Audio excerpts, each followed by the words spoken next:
Welcome back to Laughter the Turbulence. Today we're diving into the Jets' up-and-coming clash with the Patriots. Davante Adams stirring up the pot with his latest comments, and Hassan Reddick is back in practice. Stick around for all the details and insight you need to get hyped for Sunday's game. Hey, New York Jet fans from all around the world. Welcome to Laugh Through the Turbulence, a New York Jets podcast. Laugh Through the Turbulence, the New York Jets podcast. To Laugh Through the Turbulence, a New York Jets podcast. At Laugh Through the Turbulence, John Lovitz here. The show that delivers you all your Jets content. Here are your hosts, John, Adam, and Monty. All the best to the New York Jet fan. Uh-oh. J-E-T. Technical difficulties. Yeah, we apologize in advance, folks.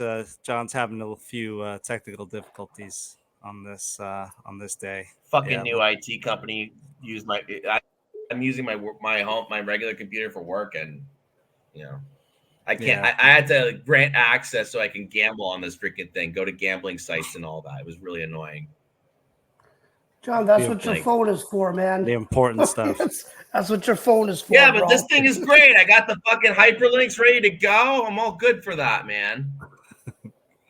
Let's dive into this go ahead, week's Monty. preview. Let's go, Monty. Yeah. I mean, well, Do the fucking thing. Yeah. Well, as you know, the Jets this week take on the New England Patriots.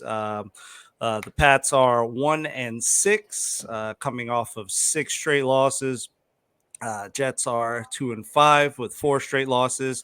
I'm not going to sugarcoat it. This game is gross. It's just 2 not great teams that are not playing well, that are trying to out-suck each other. Not in that regard. Pause. It's we've got a few things here. I mean, the Jets actually are still 7-point favorites, but that's because the Pats are terrible. Both organizations are kind of at similar levels of rampant dysfunction.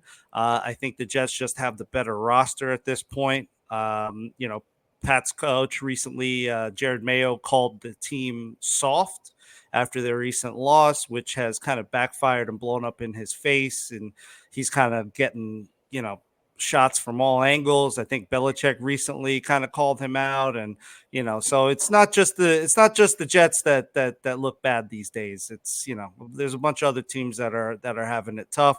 I guess misery loves company. So just looking at this kind of matchup a little bit deeper, the Jets are 21st in offensive and defensive DVOA, whereas the Pats are 30th. So this really should be a game that we win. But there are some kind of interesting notes. First of all, the main difference from last time we played early in the season being Drake May, who has played decently. He's got five TDs to 2 picks, 541 yards, 95 passer rating, and a 64.1% completion percentage over 3 games played. And I think this makes a big difference in the Pats that we're about to play versus the Pats that we played and beat already with Jacoby Brissett. First of all, it makes the Pats a little bit more of a threat in the passing game. And it sure is a decent upgrade off of Brissett, who was no threat whatsoever in the passing game. It was just, if they could run and hold the ball, and that blew up in their face last time, and we beat their ass. Now, that said, I mean, yes, it does bring their passing weapons more into focus. Like Hunter Henry might have a big game. Demario Douglas is, another up and comer who's, their second highest passer. And, they didn't have him last week. He was coming off of illness. So, there's some minor threats there. Antonio Gibson might be more of a threat, as a pass catching back coming out of the backfield. At the same time, Jets are down Tony Adams with a hamstring. Ashton Davis is concussed. Leaky Fotu hasn't practiced 2 days in a row with a knee injury. Lazard hasn't practiced 2 days in a row with a chest injury. And AVT is out 2 practices in a row with an ankle injury. But we do get DJ Reed back, which is a huge boost. And we get Michael Carter II back, which is another huge boost. Their presence were definitely missed last week. So, that's kind of where we're at with this game. I think, my kind of hot take for this game is I think this is a great game to get Olu Fashanu involved. Tyron Smith has allowed, 5 sacks, which is the most of his career already in this season, and his PFF grade of 68.5 is the lowest of his career. I think if there was any time to get Olu, a little bit involved, boost his confidence a little bit, maybe help push for that spark, I think now's the time to do it. I think Brees runs all over this team, and if not Brees, then Braylon Allen, and they have to be able to make the decision on who they want to, give the ball to. If one's not working, switch to the other. That's why we have multiple backs. But other than that, Davante Adams should shred this defense. Garrett Wilson, should shred this defense. Conklin should shred this defense, on paper and, in terms of Vegas odds, everything points to us winning this game. So I think we do win this game, but it's just, who cares? They suck. Yeah, I think, Very good. Go ahead. Yeah, I think with this game, this is one of those games where the Jets should win just on sheer talent alone, right? They have the more talented roster from top to bottom. This is a game where, coaching deficiencies shouldn't play a role, where, anything like that shouldn't matter. This team should win this game, again, based on the fact that they're the more talented team. Look at the Patriots offensive line. It's a disaster. They've played, I think, a different combination at offensive line in every single game so far. They don't have much on the defense in terms of difference makers outside of Christian Gonzalez.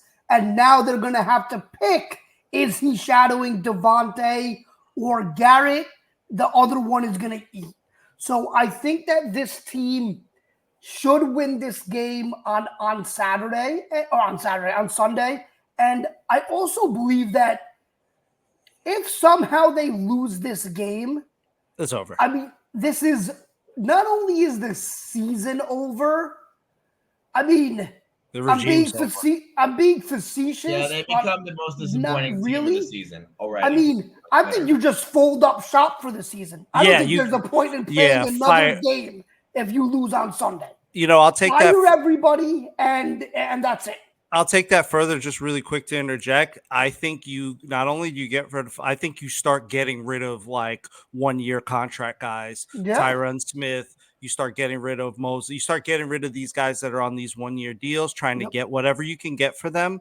You obviously keep guys like Sauce and Brees and Garrett, those kind of core players like that. But any of these guys on these 1-year deals, start getting rid of them and kind of go into fire sale mode because, Yeah. Well, question for you on this too, right? Okay, so I don't know what Jordan Travis's status is yet in terms of health, but you start thinking about maybe just like giving up the torch a little bit on that one, or do you let Rodgers play out the season? So I listened to Samini's podcast, and he talked about that. He was asked about that just like within the last day.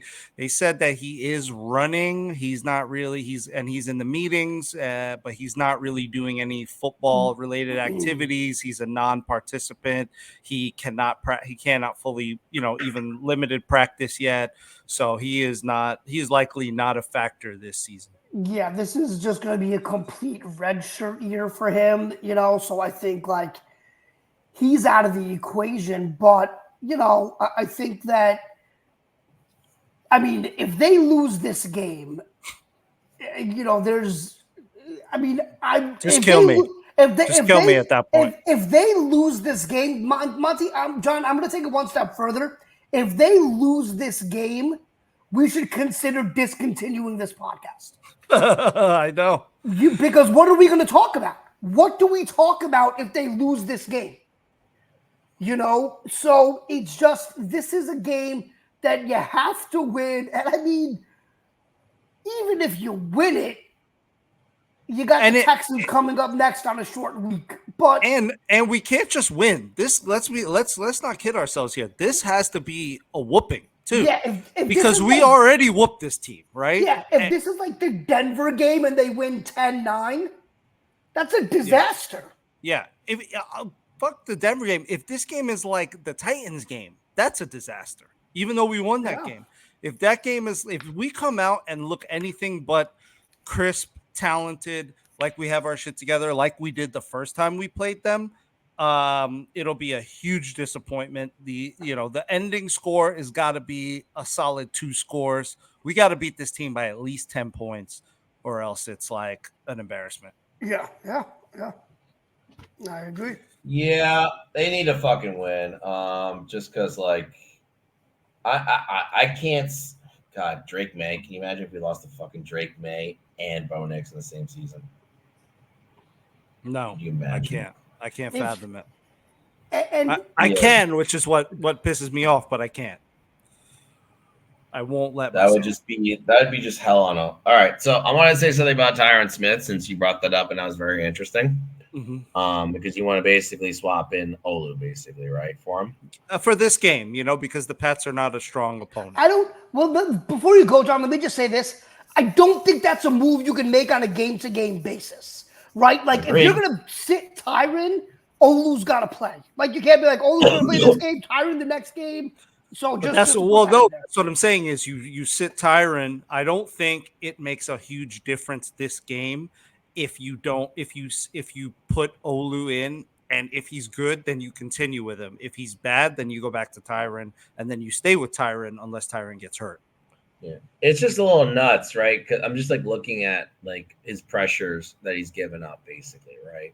Tyron, right? Okay, so in the first game against San Francisco, yeah, he gave up 4, right? And that's Nick Bosa, right? So it's like best of the best, right?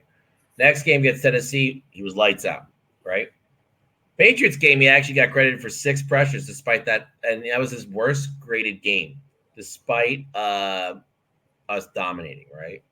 Yeah. Denver, 2 pressures, 1 sack, but he still had a very high grade. And also, mind you, Denver blitzed like motherfucking crazy, right? So I kind of get it, right? But still a high grade.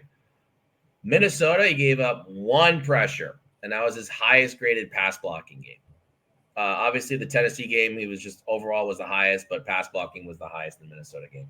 Buffalo, 3 pressures, right? 2 sacks. Not a good game. Last week, 3 pressures, no sacks credited.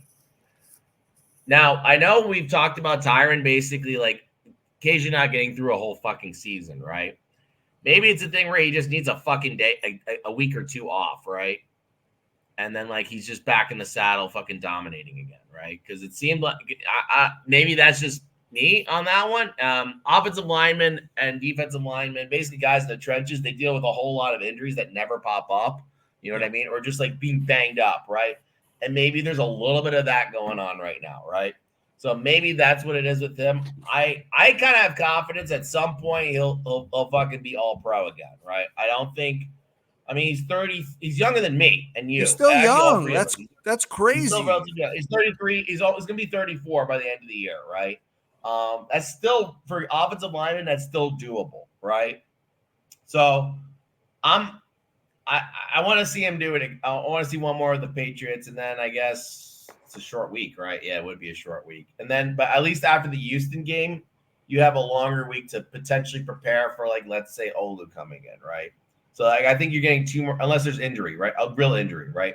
So I think you got 2 more games of that, and then you're going to have to see what happens, right? Everything else you said, Monty, though very long, was accurate. Davante should fucking shred. Garrett should fucking shred. This game should be a fucking blowout. I'm already preparing myself to lose money. That's why I set up those gambling sites on my fucking computer so I can gamble on the Jets again and be hurt again. But they better fucking do it, right? There's really no excuse at this point. It's a tear down at this point. 2-6 just doesn't come back, right? 3-5 maybe, right? But 2-6 just doesn't come back whatsoever, or should. Like, even if you made it a miraculous run, you still could not make it, right? You'd have to go perfect. Like, what would be the point of that? You'd have to go perfect the rest of the season. You'd have to go absolutely perfect. You'd have to be 11-6 at that point, right? 11-6 should always get in, right? Mm-hmm. Although we've seen one instant where 11-win team didn't get in, and it was actually these Patriots in 2008 after the Brady injury. That was the Matt Castle year. Yeah, so I don't know. It's kind of crazy, and I don't know if you guys saw the preview that I did originally. I'm not going to reshare it again because it's out there on the internet already, and also because my internet kind of sucks. But I just want to say this would be the first time the Jets could fucking sweep the Patriots since 2000. And I just want to make clear of certain events that are things that have come to birth that have been in less existence than this drought, right? There were no smartphones, and the most popular phone in 2000 was the Nokia 8250.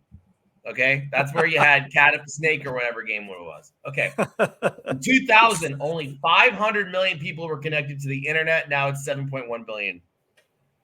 Homeland Security was created in 2003. So Homeland Security, those motherfuckers that keep fucking telling you to take off your shit news, at the airport, they weren't there. Pornhub, 2007. So you've been jerking off the Pornhub videos way less than this Jets drought of sweeping them has happened. LeBron James has been in the NBA for 21 fucking years. Nope. Actually, we didn't even really know about LeBron James in 2000, even as a high school prospect, which is fucking crazy. Facebook, Gmail, and also every motherfucking kid that's in college today, for the exception of those fifth years and whatever, right? I've never lived a day to see a Jets sweep the Patriots in a fucking season, which is just fucking unbelievable. Bro, this predates MySpace. Friendster. Yeah. Ancient shit. Yeah, I would say so. No, I mean, look, it's definitely been a while, but so I'm just gonna put this fucking ticker down. 3 presidents. And just say everything that we fucking hate about this fucking franchise. Fuck Robert Kraft. Fuck Belichick, even though he's not there anymore. Still fuck him, although he's really enjoying himself with that 24-year-old. Fuck Tom Brady and fuck the Patriots. All of them. Every fucking day of my life, I go to sleep snoring. Fuck the Patriots, every fucking day. I can't. Yeah, I can't, man. That's probably It's between them and the Dolphins of what teams I hate the most in our division. Just can't. I think it's the Patriots first, without a doubt. There's just Patriots first. Miami. Well, they're more of a threat, but it's just like you guys didn't live in. I lived in South Florida. Well, yeah, I mean that's a different context that you have. Nah, fuck the Patriots, dude. But fuck the Patriots. But I'll also say, yes, I agree. What has it been?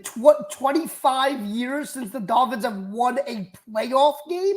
Yep, even worse drought than us. Yeah, I mean, so you can't take them seriously. Fuck that shit. Yeah. Anyway, because my internet sucks and I don't want to fucking do videos, we'll just go to the next one, right? Mm-hmm. We'll go into the Davante Adams comments, right? I mean, that was kind of a big deal too. I mean, basically, he was just saying he kind of felt like a lack of energy. And just all the fucking things that were basically not good about the vibes of that Jets game is premiere, right? Yeah. And you know what? He was fucking right. I mean, after that first interception and they, that the lead got narrowed like that, vibes were down, Hell, vibes were really fucking down in the second half. And we were talking about that. This is supposed to be a team in the second half that adjusts very well, especially on defense.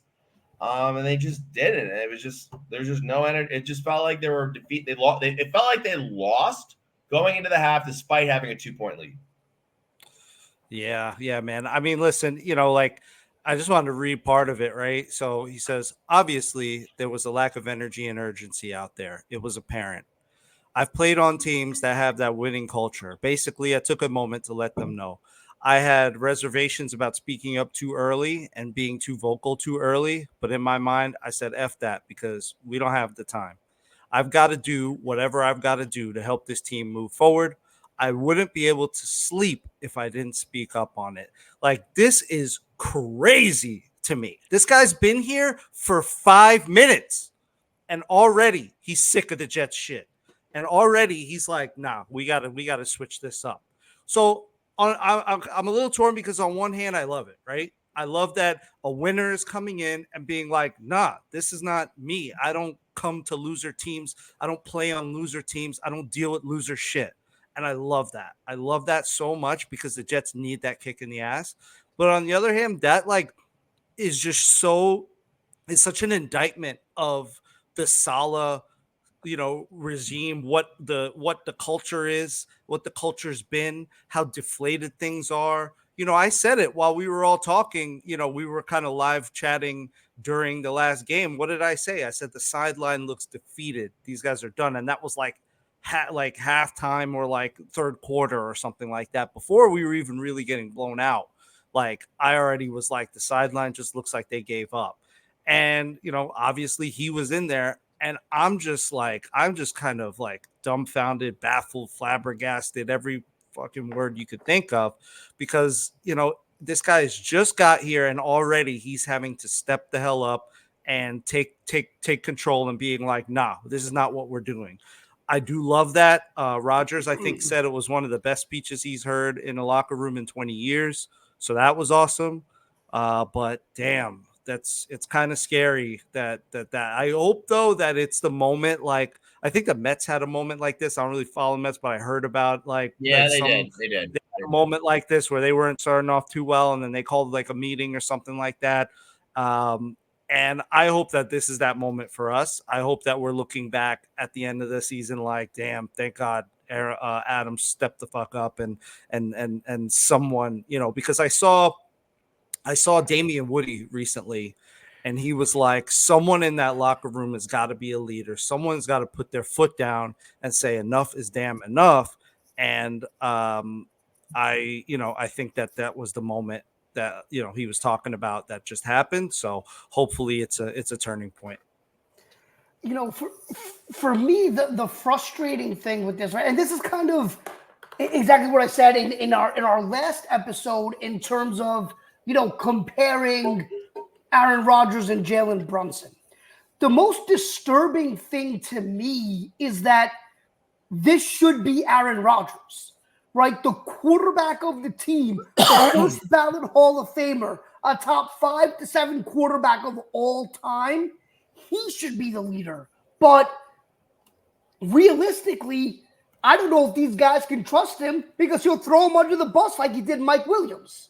And for Davante Adams to have to come in and fill that leadership void, I get it. Wide receivers usually aren't leaders. Wide receivers are the guys who say, Divas. Get me the ball and I'm gonna do my thing, right? And to have Davante Adams, a wide receiver, to have to be the voice of the players, to have to be here for 4 days and be the one to give the speech, it is appalling, right? And when you look at, even looking at the play that he made on the Garrett interception to make the tackle at the 1 yard line, he chased the defender down and made a diving tackle. DK Metcalf shit. Yeah, they scored, okay, but that effort, that's something we only saw from Davante on Sunday night. Yeah, right? He chased down Bishop at the 1. Yeah, and it's just, to have him be the guy that has to do that, these players should be embarrassed. He said after the big Breece Hall run, he came to the sideline. There was no juice. Nobody's congratulating him. No one's jumping up and down on him. It was just like, okay, right? Like, the players should be embarrassed about that. And I think that's one of the biggest reasons why they're 2-5, right? Because you have too much of a, they're just not a team. They're just a bunch of dudes. And I don't know if Davante Adams can bring them together. I hope he can. But, that's one of the main reasons why they're in the shape they're in. You know what's interesting too. So I was watching Richard Sherman's podcast with DJ Reed, and he was interviewing DJ Reed, and they were talking about when Saleh got fired. And he was talking about how it was such a kind of like a devastating blow for the team. Everyone was just like kind of silent, just on their phones. They were talking about it, didn't really know how to react. He said he reached out to him. He said specifically, Saleh is the reason I came to this team. So like this all kind of makes me really think that, firing Saleh probably was not the right move. Definitely not at this time. If we were going to do that, we should have done that before the season or at the end of the season. Doing it right now was just reeks and smacks of desperation. And it looks, sad. And I think that this highlights it. And I think part of the reason we were flat is because Saleh, was gone. I think that took away some of the juice, and we really need to get that back somehow. So hopefully, because one good thing he did say is that Ulbrich is a guy who holds people accountable. So we haven't heard that before. He said the first thing immediately after the first game where they lost, when he said the first thing they did was put the film on and start picking people apart and start, not in a bad way, but in a constructive, productive way. And I really like that. I heard that, but he's also got to work on getting the juice back. He's got a lot on his plate, Ulbrich, but it's got to happen or else this team's going nowhere fast. And I think just on that note, right, I think I said this in our last episode that like Saleh got them to 7-10 last year. After Rodgers got hurt in that Buffalo game, they should have lost that game. Other Jet teams would have lost that game 48-3. He kept that team together. They played for him. The first move this season should have been demoting Hackett and seeing how that works. Yes. Right? But to fire the head coach 5 games in, the guy who was a guy who the players loved, he didn't lose the locker room. They weren't winning, and there were lots of reasons for it. And to let him go, that was I think it was the wrong time. You said it, Monty. If they were going to do it, they wanted to do it, they should have done it the day after the Pats game last year. Instead, they went into 5 games into the season. It's embarrassing. And this is another reason why anybody who supports Woody, you just don't get it. This was an impulsive move by an impulsive owner who just goes by whatever way the wind is blowing, right? And he makes these drastic moves, and it comes back to kill them. So I think that was just a bad move. Should have went with demoting Hackett first, see how it played out. And then if they got to a point anyway, then you fire them. But it was too early to do that. Agreed. So basically, we need a GoFundMe to buy the team from Woody, right? Yep. We can raise about $8 billion, I'm sure. A lot. I was hoping Gary Vaynerchuk would be rich enough by now to do it, but he hasn't got there yet. Hey, listen, Right. Steve Cohen is rich enough. If he wanted the Jets, he's worth $21 billion. Yeah. All right. Next topic, boys. Let's go. All right. The man, the myth, the legend, who almost cost himself $12 million in fines, is back and participating. Yeah. How do we want to make heads and tails of this? Like, basically just like prove it on the field, basically. Right? That's kind of the attitude that we have right now, right? With him. I think that it's probably too little too late. But also, Yeah, but what if he comes through with McDonald and they just fucking eat? I mean, look, he's going to be sack hunting, right? Because he wants to get his stats up to where he can get that long-term contract that he's dying for. Does that mean he's going to play the run? Does that mean he's going to play in the construct of the defense? Does that mean he's going to be a good teammate? Does that mean he's going to be a veteran leader? Probably not, right? So he'll get some sacks. Cool. But I don't know what that's going to do in terms of the other things that are deficient on this team.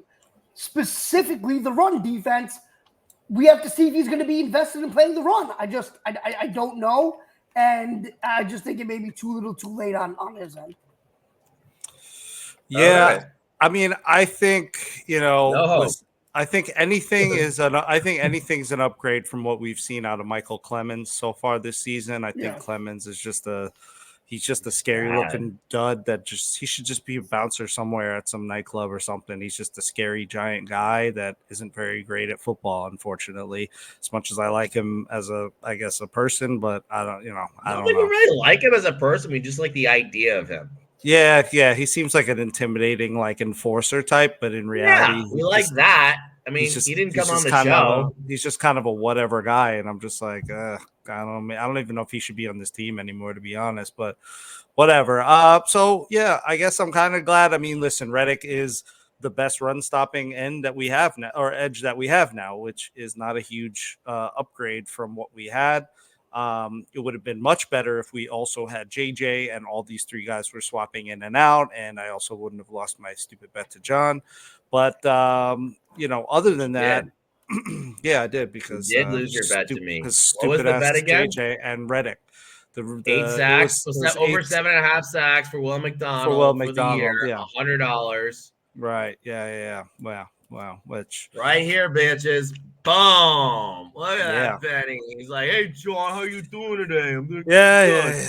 Yeah. Your wallet's way cooler than Monty's wallet. Never would have won that if, JJ didn't go down for season and Reddick didn't hold out, which is what was when we made that, we were expecting Reddick back and JJ was still healthy. So why would you say that? It was just because McDonald would have more snaps. I mean, obviously, like based on the way the first week went, which both of them were in, right? It was JJ and Will McDonald, right? And then when JJ went down, Clemens went back in. It's Reddick is the bigger factor there. JJ obviously is a factor too, but Reddick is a bigger factor. We made the bet when the holdout was happening, so. Yeah, but you don't expect so. This is the longest, most ridiculous holdout that's ever pretty much happened. Like Le'Veon Bell. No, because Le'Veon Bell he wouldn't sign the franchise tag. This is like a self-inflicted, like he was literally just punching himself in the face for 8 weeks is basically what Reddick was doing. Le'Veon Bell just wouldn't sign the tag, and then he ended up getting a fat paycheck at the end of it all. So it kind of made a little bit of sense, even though he missed out on a year of money. He wasn't, going through the same bullshit. But whatever, here nor there. I'm happy he's back. I don't think it'll make a big deal. Listen, make no mistake, Reddick is here for Reddick. Reddick is here for this is fully a selfish, self-interested, whatever move. He's here to up his value as much as he can so he can get a fat deal in free agency next year from some sucker franchise. That's what he's here for. That's what he's here for. I'll take it. Yeah, listen, if he gets 6 or 7 sacks, probably good Jets, right? Those are correlated, right? It's they're not though. I mean, they're not. They kind of are. Because if Reddick, he may get his in terms of sacks. I just don't know. Is he going to care about the run? Is he going to care about doing anything? Yes, tackles matter too. Yes, tackles matter. And run grades matter. Tackles matter. Running analytics are there to basically say, hey, if you're just one-dimensional, you're going to get paid like Bryce Huff versus Nick Bosa, right? You think some team is not going to listen, bro? If you and I and John were trading for Reddick, or we're picking him up off free agency, we would sit with his agent and be like, look, your PFF run grade sucked, so we want this much less of a deal with you. You know what I mean? So like he has to know that. He has to know that he has to bring his A game in all aspects. And he has been good previously in most of his aspects. He has been a solid, not good, not great, but solid, way better than what we have run defender at edge. So, I say, listen, take whatever we can get. The more the merrier, all the cliches, get him on the field. Let's make something happen. I'm not expecting a lot out of him this game. It should be. It should be because it's the Pats and they're not very good. But it is his first game back in a while. Yeah. I think I saw some people making fun of him on Twitter because he looked a little not fully up to physique standards or whatever. But whatever that means. So, we'll see what happens, but it's not like a life-changing, world-changing thing. But it'll help. I think it'll help more than it'll hurt. That's for sure. Yeah, it's going. It should only help. I mean, just basically take out Michael Clemens, right? Yeah. Anyway, I think from that we can go to our fucking final fucking thoughts. I will start with Adnan because he was the last one to talk, the last one to not talk, basically. If that makes sense. Yeah. Thanks. I mean, final thoughts. It's just this game. Gotta win it. Gotta show life. Have to, be on the attack. Have to be aggressive. Run game should be able to eat. The passing game should be able to eat. The pass rush should be able to get to Drake May. It looks like DJ Reed is practicing, so he should be back. Michael Carter might be up in the air, but that's okay.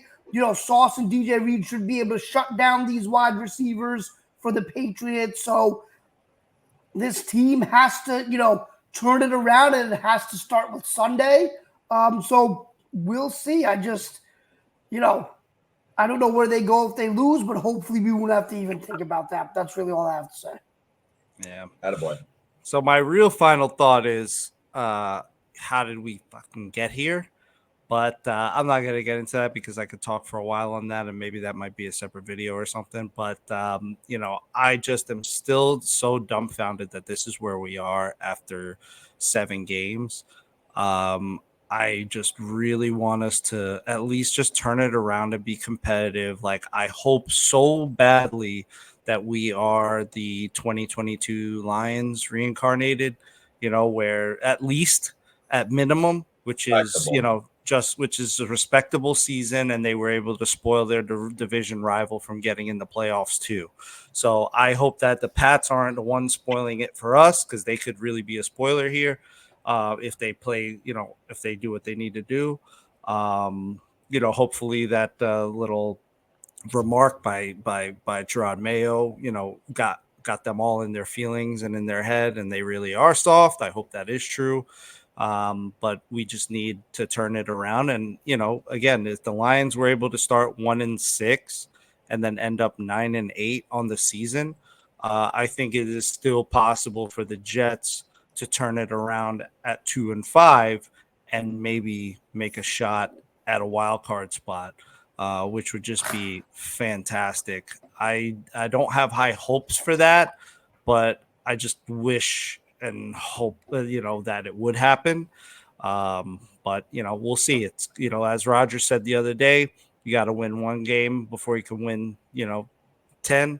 So hopefully this is the start of that. And again, we just need 2 4-1 runs to be a very strong or very likely playoff candidate. Hopefully, we can make that happen, and hopefully that starts this week with an ass whooping of the Patriots, which every Jets fan will love to see. Yeah. I did throw out that Jets golf bag, by the way. I just want to echo that over and over again. Should have burned it.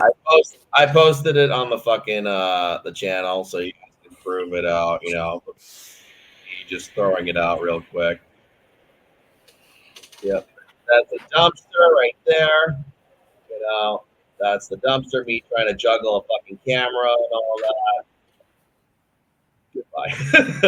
Goodbye. Just because it was so bad. Yeah. But my God. Yeah, at least I didn't get too many comments about the Jets when I was on the golf course, although my golf clubs that I have here have Jet covers. You know what sucks, dude? I have this Jets cash, $80 in Jets cash, right? And I have to use it in the stadium. I'm not gonna buy food or anything like that because it's just gonna make me shit my brains out. Right? I'm gonna have to buy a fucking jersey over there. I have no idea what player on this team, because that's pretty much what's all gonna be available. Right? What player on this team am I gonna drop my money on? Right? At this point, like, everyone's kind of been a disappointment in some way, shape, or form. Right? Quinnen, right? No one's really been stellar, right, on this team that you can just, Lazard, I guess, has been the most improved, right, of this season, right? It's just like, I'm not, and Quincy's probably the best one, right, at this point. Quincy's our best player right now, again, right, because he's going to be team MVP again, I think, like the way it was last time. But, like, literally someone just has to step the fuck up, and Davante was totally fucking right. And it's damning that it had to happen from a guy who just came off the couch. But like, I'm glad it did, and hopefully he fucking wakes up his team because I do not want to lose this fucking game to the Patriots.